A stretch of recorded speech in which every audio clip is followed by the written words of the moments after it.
Students, आज हम class 12th का मैक्रो इकोनॉमिक्स का चैप्टर 1 डिस्कस करेंगे, जो कि बेसिकली बताता है introduction of macro economics.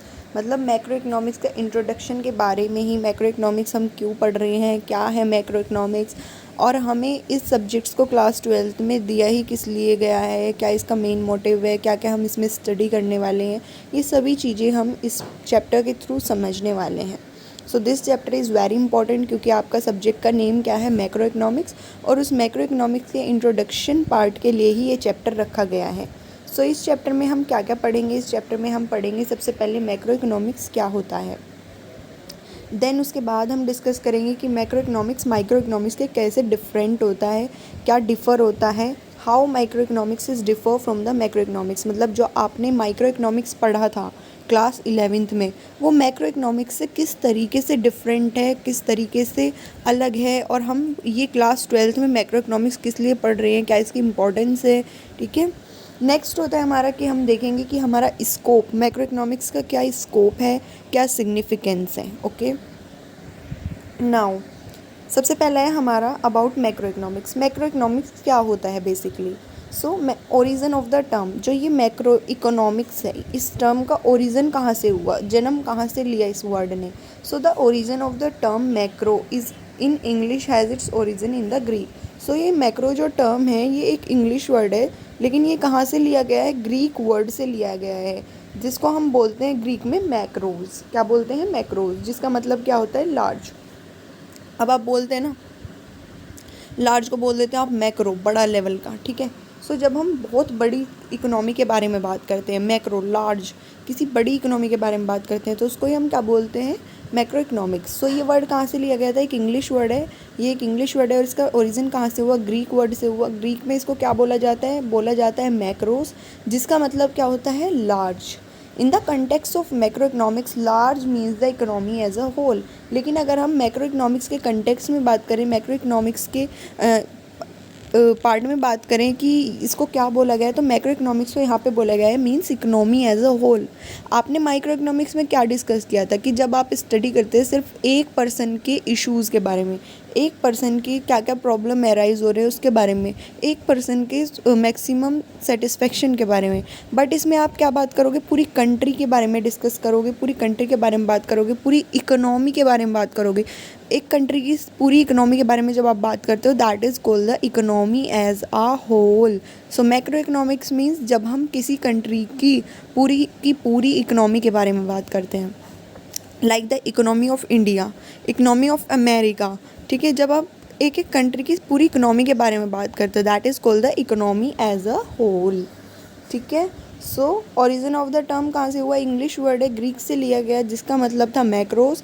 Macros का मतलब क्या होता है, means large.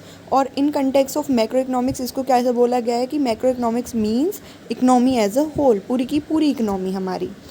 Emergence of discipline, अब जो हमारी मैक्रो इकोनॉमिक्स थी उसकी नीड ही क्यों पड़ी, ठीक है, किस वजह से इसको इंट्रोड्यूस किया गया। So macro economics emerge as a separate branch of economics. जैसे कि आपके पेड़ की ब्रांचेज होती हैं, आपके ट्री की ब्रांचेज होती हैं, ऐसे ही हमारे इकोनॉमिक्स की एक ब्रांच है। ठीक है, उसकी एक ब्रांच है हमारी मैक्रो इकोनॉमिक्स। ठीक है जी, इसको सेपरेट किया गया हमारा 1936 में। किस में सेपरेट किया गया इकोनॉमिक्स से, इसको सेपरेट किया गया into the 1936। When the British economist John Maynard Keynes published his celebrated book The General Theory of Employment, Interest and Money। और कब हमारी ज़रूरत पड़ी कि हमें मैक्रो इकोनॉमिक्स को एक अलग ब्रांच में रखना चाहिए या फिर अलग से पढ़ना चाहिए, इसकी हमें नीड ही कब पड़ी, हमें ज़रूरत ही कब पड़ी, जब ब्रिटिश इकोनॉमिस्ट जॉन मेनियार्ड केनिस ने पब्लिश करी अपनी सेलिब्रेटेड बुक जिसका नाम क्या था उस बुक का, the general theory of employment, interest and money. So ये था हमारा introduction part of macro economics की मैक्रो इकोनॉमिक्स का बेसिकली ओरिजिन कहाँ से हुआ, क्या हमें इसको ज़रूरत पड़ी अलग से पढ़ने के लिए। ठीक है, अब हम इसकी देखेंगे कि डेफिनेशन क्या होती है हमारी मैक्रो इकोनॉमिक्स की। So what is the definition of macro economics. Macro economics is define as a branch of economy. अभी हमने देखा मैक्रो इकोनॉमिक्स क्या होती है, हमारी एक ब्रांच होती है, जैसे एक ट्री की ब्रांच होती है ना, एक ट्री का हमारा पेड़ की टहनियाँ निकली हुई होती हैं, ऐसे ही हमारा इकोनॉमिक्स की एक ब्रांच है। So macro economics is define as a branch of economy. Which study, क्या स्टडी करते हैं इसमें हम? इकोनॉमिक इश्यूज़, इकोनॉमिक प्रॉब्लम, लेकिन इंडिविजुअल लेवल पे नहीं करते हैं इकोनॉमिक इश्यूज़ और इकोनॉमिक प्रॉब्लम को स्टडी।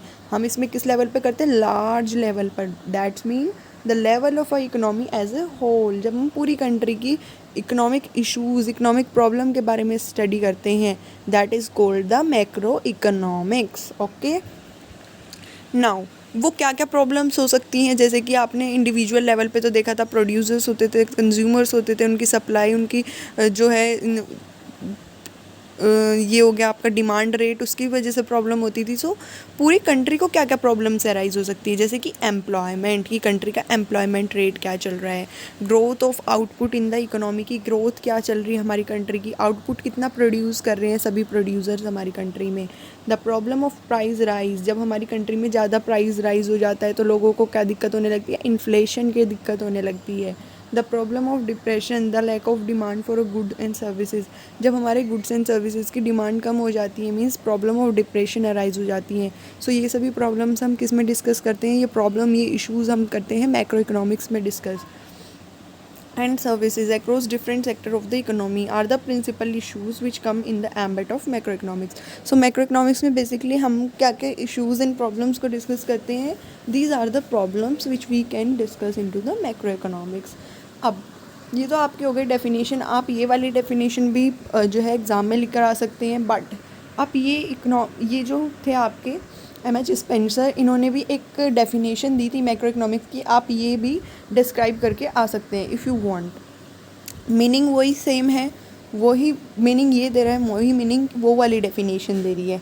इसमें भी क्या बोला गया है? Macro economics is concern with the economy as a whole और लार्ज सेगमेंट ऑफ इट। इसमें क्या बोला है कि मैक्रो इकोनॉमिक्स क्या होती है? मैक्रो इकोनॉमिक्स कंसर्न करती है, मैक्रो इकोनॉमिक्स देखती है उस इकोनॉमी को जो कि लार्ज है, बड़ी है, और इकोनॉमी एज अ होल, पूरी की पूरी इकोनॉमी को कंसर्न करके चलती है, वो देखती है, ठीक है, इन्वेस्टिगेट करती है। इन macro economics attention is focus on such problem. जो मैक्रो इकोनॉमिक्स होती है उसमें किस किस प्रॉब्लम्स पे, किस किस इश्यूज़ पे फोकस किया जाता है? लेवल ऑफ अनएम्प्लॉयमेंट पे, रेट ऑफ इन्फ्लेशन पे, नेशनल टोटल आउटपुट पे, या फिर total matters of economy wide significance, या फिर जो भी हमारे इकोनॉमी को इफ़ेक्ट कर रही है उस प्रॉब्लम्स को हम कहाँ डिस्कस करते हैं? Into the macro economics. So आपको इंट्रोडक्शन पार्ट अच्छे से समझ में आ गया होगा कि मैक्रो इकोनॉमिक्स बेसिकली क्या होती है। मैक्रो इकोनॉमिक्स एक ब्रांच है हमारी इकोनॉमिक्स की, ठीक है, उसको हम स्टडी करते हैं कि हमारी इकोनॉमी में इन्फ्लेशन कितना है, अनएम्प्लॉयमेंट कितना है, ठीक है, टोटल आउटपुट कितना है। सो इन प्रॉब्लम्स को डिस्कस करने के लिए हम मैक्रो इकोनॉमिक्स की स्टडी करते हैं, मैक्रो इकोनॉमिक्स को पढ़ते हैं। नेक्स्ट लेक्चर में हम क्या डिस्कस करेंगे कि मैक्रो इकोनॉमिक्स माइक्रो इकोनॉमिक्स के कैसे डिफरेंस है, या फिर इन दोनों के बीच में क्या क्या डिफरेंस होता है।